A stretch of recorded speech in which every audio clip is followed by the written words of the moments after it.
To mirror TV. నేను మీ ప్రభాకర్. కాంగ్రెస్ ప్రభుత్వం తీసుకొచ్చినటువంటి హెడ్రాకు పేదలు రోడ్డున పడుతున్నటువంటి అంశాన్ని చూస్తూ ఉన్నాము. గత నెల రోజుల నుంచి కూడా ప్రతిపక్షాలు కావచ్చు, రాజకీయ విశ్లేషకులు కావచ్చు, చాలామంది దీనిపైన మాట్లాడుతూ ఉన్నారు. ఇదే అంశంపైన మనతో మాట్లాడడానికి రాజకీయ విశ్లేషకులు వివి ప్రకాష్ గారు ఉన్నారు. వారితో మాట్లాడి మరిన్ని అంశాలు చర్చిద్దాం. నమస్తే సార్. నమస్తే ప్రభాకర్. సార్, ఎట్లా చూడొచ్చు హైడ్రాని నెల రోజుల నుంచి కూడా కూల్చున్నటువంటి అంశాన్ని చూస్తూ ఉన్నాం. మీరు ఎట్లా చూస్తారు దీన్ని? ఫస్ట్ జూలైలో దానికి ఒక జియో ఇచ్చారు, జియో 99 అని. హ్మ్. దానికి ఈ మధ్య కాలంలోనే ఒక ఆర్డినెన్స్ రూపంలో మొన్న శనివారం రోజు గవర్నర్ గారు 2 డేస్ కింద సంతకం పెట్టారు. హ్మ్. ఈ ఆర్డినెన్స్ ఎందుకంటే అసెంబ్లీ ఇప్పుడు ఫంక్షనింగ్‌లో లేదు కాబట్టి హ్మ్. ముందు ఆర్డినెన్స్ తీసుకొస్తారు.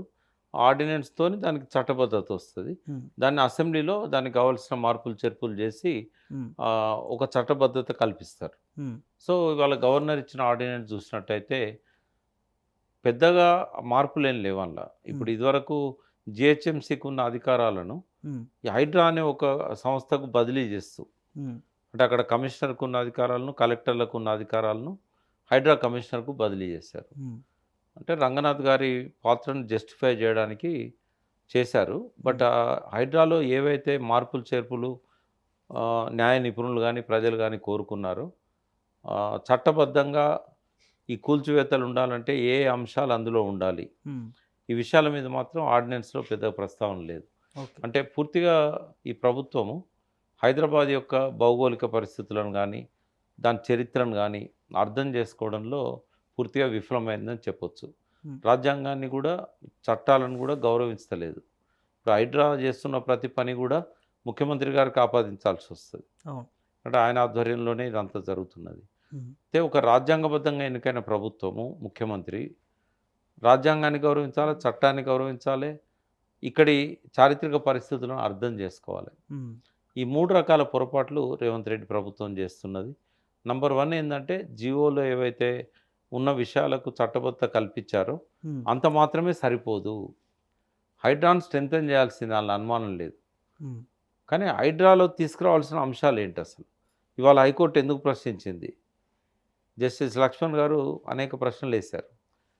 వాటికి సమాధానాలు వెతికే ప్రయత్నం కూడా ఈ ప్రభుత్వం చేయలేదు. హ్మ్. నంబర్ 1 ఏంటంటే భారతదేశం అంతా చెరువులు, కుంటల పరిస్థితి వేరు. తెలంగాణలో చెరువులు, కుంటల పరిస్థితి వేరు. ఎందుకంటే బ్రిటిష్ ప్రభుత్వంలో 200 సంవత్సరాలు దేశవ్యాప్తంగా ఉన్న చెరువులన్నీ కూడా ప్రభుత్వ ఆస్తిగా పరిగణించబడ్డాయి. బట్ తెలంగాణలో ఉన్న చెరువులు ప్రభుత్వ ఆస్తి కాదు. హ్మ్. చాలా వరకు 90% అది ప్రజల ఆస్తి. ప్రతి చెరువులో ఉన్న భూమి ప్రజల భూమి. హ్మ్. పట్టా భూములు. హ్మ్. గత 20 సంవత్సరాల, 25 సంవత్సరాల ముందు 2001 కంటే పూర్వం ఎటువంటి చట్టం లేదు. ఏది ఓకే. చెరువులలో ఇల్లు కట్టుకోకూడదు, హ్మ్. చెరువులను నీళ్ళ కోసమే ఉంచాలి అని హ్మ్. ఎటువంటి చట్టాలు లేవప్పుడు. హ్మ్. లేనప్పుడు ఏమైంది? ఎవరి పట్టా భూమిలో వాళ్ళు ప్లాట్లు చేసి అమ్మారు. హ్మ్. బస్తీలొచ్చినాయి. పెద్ద పెద్ద భవనాలొచ్చినాయి. హ్మ్. 875 పైనున్న చెరువులు 184, 85 పడిపోయినాయి. హ్మ్. దానికి కారణం ఏంది? అంటే అప్పుడు అటువంటి చట్టాలు లేవు కాబట్టి. ఏ చెరువులలో కింద వ్యవసాయం పోయిన తర్వాత చెరువులన్నీ గూడా పట్టా భూములు కాబట్టి అమ్మేసుకున్నారు. హ్మ్. ఒకప్పుడు లేక్స్ హైదరాబాద్‌ను ఏమనేదంటే సిటీ ఆఫ్ లేక్స్ అనేది. హుహు. ఈ సిటీ ఆఫ్ లేక్స్‌లో 700 చెరువులు ఎందుకు మాయమైనాయి? ఇప్పటికి. మాయమైనాయి గదా! హ్మ్. జీహెచ్ఎంసీ పరిధిలో 700 మాయమైనాయి. హ్మ్. హెచ్ఎండిఏ పరిధిలో అయితే 1000, 2000కు పైన మాయమైనాయి. ఎందుకు మాయమైనాయి? అంటే ఆ చట్టం లేదు కాబట్టి. అప్పుడు లేదు. లేదు. హ్మ్. మరి వాళ్ళు కట్టుకోవడం చట్టం లేనప్పుడు న్యాయమైద్దా? అన్యాయమైతదా? న్యాయమైద్ది గదా! అప్పట్లో. న్యాయమైతది. హ్మ్. కాబట్టి న్యాయంగా కట్టుకునే కూల్చే హక్కు హైడ్రాకి ఎక్కడిది? హ్మ్. పాయింటే గదా సార్. ఇప్పుడు సుప్రీంకోర్ట్ ఇచ్చిన జడ్జిమెంట్‌కి హ్మ్.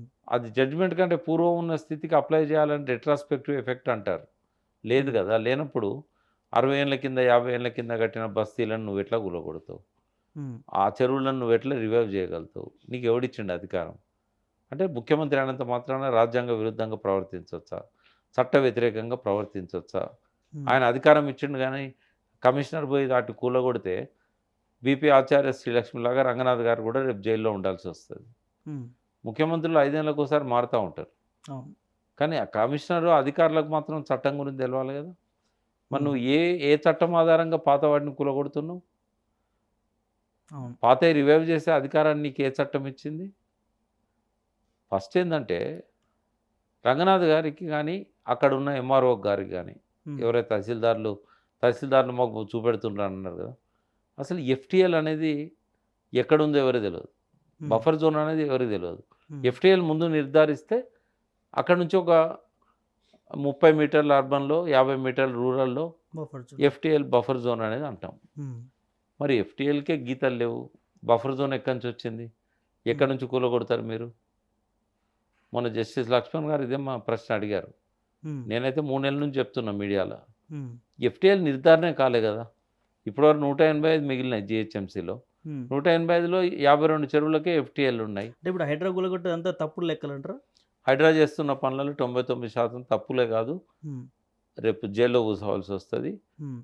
ఒకవేళ కేంద్ర ప్రభుత్వం గనుక సీరియస్‌గా ఉంటే హ్మ్. ముఖ్యమంత్రిని బర్తరఫ్ చేసే 356 ఆర్టికల్ ఇన్వోక్ చేసి, ఈ హ్మ్. ప్రభుత్వాన్నే కంప్లీట్‌గా బర్తరఫ్ చేసి, అధికారాలను గవర్నర్‌కి ఇచ్చే పరిస్థితి వస్తది. గవర్నర్ పాలన పెట్టే అవకాశాలు గూడా ఉంటాయి. హ్మ్. రెండవదేందంటే, వీళ్ళు చేసిన వాటికన్నిటికి నష్టపరిహారం ఇవ్వాల్సొస్తది. హ్మ్. ఇంకోటేందంటే, రాజ్యాంగం అనేది బ్రతికే హక్కును గ్యారంటీ చేసింది. Right to live.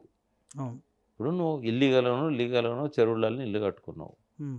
నీకు డైరెక్ట్ పోయి బుల్డోజర్లు పెట్టి కూలగొట్టే హక్కు ఎవడిచ్చిండు? అవును. లాస్ట్ మంత్ సెప్టెంబర్ 22న సుప్రీంకోర్టు ఒక ఆర్డర్ పాస్ చేసింది. హ్మ్. ఏ ప్రభుత్వాలు కూడా బుల్డోజర్లను వాడకూడదు హ్మ్. ఇల్లు కూలగొట్టడానికి అని అన్నది. హ్మ్. దానిలో రైట్. కొన్ని మినహాయింపులున్నా కూడా హ్మ్. ఈయన చేసే వాటికి ఆ మినహాయింపులు వర్తించవు. హ్మ్. మరి సుప్రీంకోర్టు ఆర్డర్ అమల్లో ఉంది కదా! ఎట్లా అవును. చేస్తారు? ఇప్పుడు రేవంత్ రెడ్డి చట్టాలను పట్టించుకోవడనొచ్చా సార్? చట్టాలను పట్టించుకోండి. చట్ట వ్యతిరేకమైన పనులు చేస్తున్నాడు. హ్మ్. రాజ్యాంగ వ్యతిరేకమైన పనులు చేస్తున్నాడు. హ్మ్. ఇదంతా దేనికోసం అనుకోవచ్చు సార్ అసలు? ఆయనకు 2 ప్రయోజనాలున్నాయి. ఆయనకెన్నో నీళ్ళ మీద ప్రేమ లేదు, ప్రకృతి మీద ప్రేమ అస్సలు లేదు, హ్మ్. మూసి మీద అస్సలు లేదు, జలాశయాల మీద కూడా అస్సలు లేదు. హ్మ్. హైదరాబాద్‌ని కాపాడుకుందాం. అవన్నీ గూడా బయటి మాటలు, హ్మ్. ఉత్త మాటలు. ఆయన హ్మ్. ప్రేమంతా ఏందంటే హైదరాబాద్ ప్రజలంతా ఓట్లేసి బీఆర్ఎస్ ఎమ్మెల్యేలను గెలిపించిండ్లు. 26 మంది ఎమ్మెల్యేలు వస్తే ఆయన పరువు కాపాడుకుంటాడు కాంగ్రెస్ పార్టీ దగ్గర, హ్మ్. అధిష్టానం దగ్గర. హ్మ్. ఎందుకంటే యాంటీ డిఫెక్షన్ లా తెచ్చింది రాజీవ్ గాంధీ. అమలు చేస్తా అన్నది రాహుల్ గాంధీ. రాహుల్ గాంధీ కనుసన్నల్లో ఉండే ఈయనే వాళ్ళకి తల వంపులు తెచ్చే పని చేశాడు. హ్మ్. పిలిచి మందలిచ్చినప్పుడు ఏమన్నాడంటే 26 మంది వస్తారు నేను చూపెడతా అన్నాడు.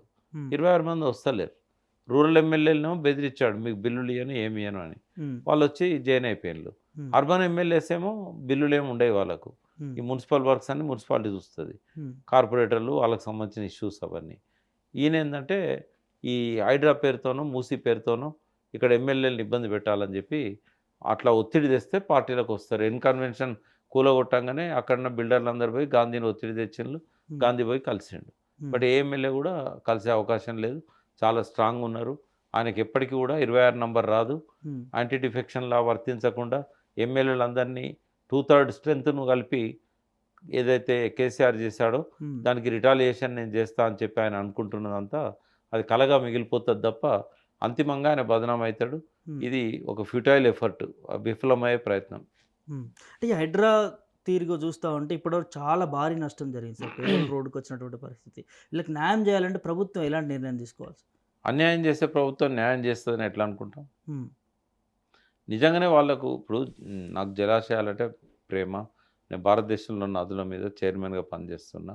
హ్మ్. నదుల పరిరక్షణ, జలాశయాల పరిరక్షణ అనేది చాలా అవసరం. హ్మ్. కానీ ఈయన చేస్తున్న పద్ధతి కరెక్ట్ కాదు. సంకల్పం మంచిది. హ్మ్. ఇంప్లిమెంట్ చేసే టైము కరెక్ట్ కాదు. పద్ధతి కరెక్ట్ కాదు. దీని హ్మ్. వెనకాల దురుద్దేశాలున్నాయి. ఆయన ఇంప్లిమెంట్ చేయాలనుకున్నప్పుడు ముందు ఎఫ్‌టీఎల్‌లు ఫిక్స్ చేయాలి. తర్వాత బఫర్ జోన్‌లు ఫిక్స్ చేయాలి. అలా గవర్నమెంట్ ల్యాండ్ ఉందా? ప్రైవేట్ ల్యాండ్ ఉందా? హ్మ్. గవర్నమెంట్ ల్యాండ్ ఉంటే ఆయన దాన్ని తీసుకొని ఏమన్నా చేయగలుగుతాడు. హ్మ్. ప్రైవేట్ ల్యాండ్ ఉంటే మళ్ళీ అన్యాక్రాంతం అయితది. హ్మ్. వాళ్ళకే వదిలేయాల్సొస్తది. హ్మ్. రెండవదేందంటే ఇవి 2001 సుప్రీంకోర్టు ఆర్డర్ ఇచ్చిన దానికంటే ముందున్నదా? తర్వాతున్నదా? ముందున్న దానికైతే ఈయనకి అధికారమే లేదు. అవి హ్మ్. తీసుకోవాలంటే ల్యాండ్ అక్విజిషన్ ప్రాసెస్ ఉంటది. కూలగొట్టే అధికారం అస్సలే లేదు. 2001 తర్వాత ఉన్నయి గూడా కోర్టు పర్మిషన్‌తో కూలగొట్టాలె. హ్మ్. కూలగొట్టి ఏం చేస్తాడు? ఇప్పుడు అక్కడ వ్యవసాయం లేదు. ఆ చెరువులో నీళ్లున్నా గూడా వాళ్ళకేం ఉపయోగపడవు.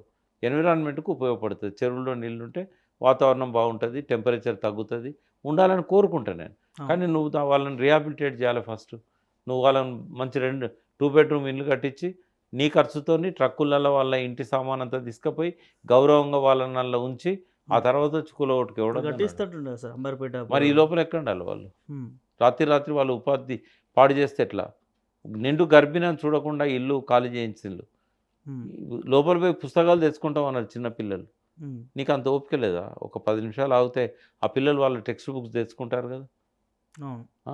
శ్రీనివాస్ రెడ్డి అంటే ఆయన ఇండస్ట్రీ పెడితే 40 ఏళ్ల నుంచి నడుస్తున్న ఇండస్ట్రీ మీదకి బుల్డోజర్లు పోయి యంత్రాలను ధ్వంసం చేయొచ్చా? సమయం ఇచ్చే ఓపిక లేదా? అంటే ఇదంతా చట్టవిరుద్ధంగా చేస్తున్నాను అనుకోవచ్చు సార్ ఒక ఇప్పటివరకు నియంతలాగా జరిగిందంతా కూడా. చేస్తున్నాడు. ఉమ్, ఒక నియంతలాగా చేస్తున్నాడు. కొద్దిగా గౌరవం ఉండేది రేవంత్ రెడ్డి అంటే ఈ హైడ్రా రాకముందు. ఉమ్, హైడ్రా నా పెట్ సబ్జెక్టు. కానీ ఈ పద్ధతి కాదు. ఉమ్, ఆయన సంకల్పం దురుద్దేశంతో కూరుకున్నది. మంచి సంకల్పమే. ఉమ్, కానీ దాని వెనకాల రాజకీయ కోణం ఉన్నది, ఆర్థిక కోణం ఉన్నది. ఉమ్, ఇప్పుడు 5 రాష్ట్రాల ఎన్నికల్లో 2 అయిపోయినాయి. ఇంకా 3 ఉన్నాయి. ఆ కాంగ్రెస్‌కు డబ్బులు కావాలి. ఉమ్, ఇక్కడ బిల్డర్లను బెదిరిస్తే డబ్బులొస్తాయి. పోయి ఉమ్, గీతలు పెడితే డబ్బులొస్తాయి. ఉమ్, బఫర్ జోన్ తెలవదు, ఎఫ్టీఎల్ తెలవదు. ఎట్లా పెడతారు గీతలు?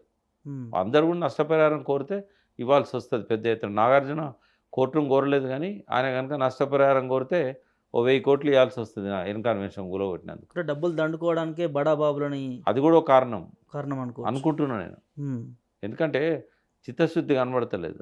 ఇప్పుడు తినడానికి తిండి లేదురా బాబు అంటే సుందరీకరణ ఎవడు అడిగిండు నిన్ను? ఉమ్, ఇట్లా హార్ష్‌గా చేసిందా టీఆర్ఎస్ ప్రభుత్వం? ఉమ్, వాళ్ళకి ఆ సంకల్పం ఉంది. మూసీని శుద్ధి చేయాలనుకునే 3600 కోట్లతోనే ఎస్టీపీలు పెట్టారు.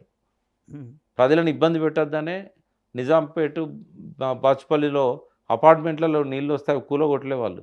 రోడ్డును వైడెన్ చేసి ఆ రోడ్డు కిందకెళ్ళి నాలాలు తీసి ఎస్ఎన్డిపి అని ఒక అద్భుతమైన స్ట్రాటజిక్ నాలా డెవలప్మెంట్ ప్రోగ్రామ్ చేశారు. ఈ తలాతోక లేని పద్ధతిలో కేసీఆర్ ప్రభుత్వం పనిచేయలేదు అట్లా.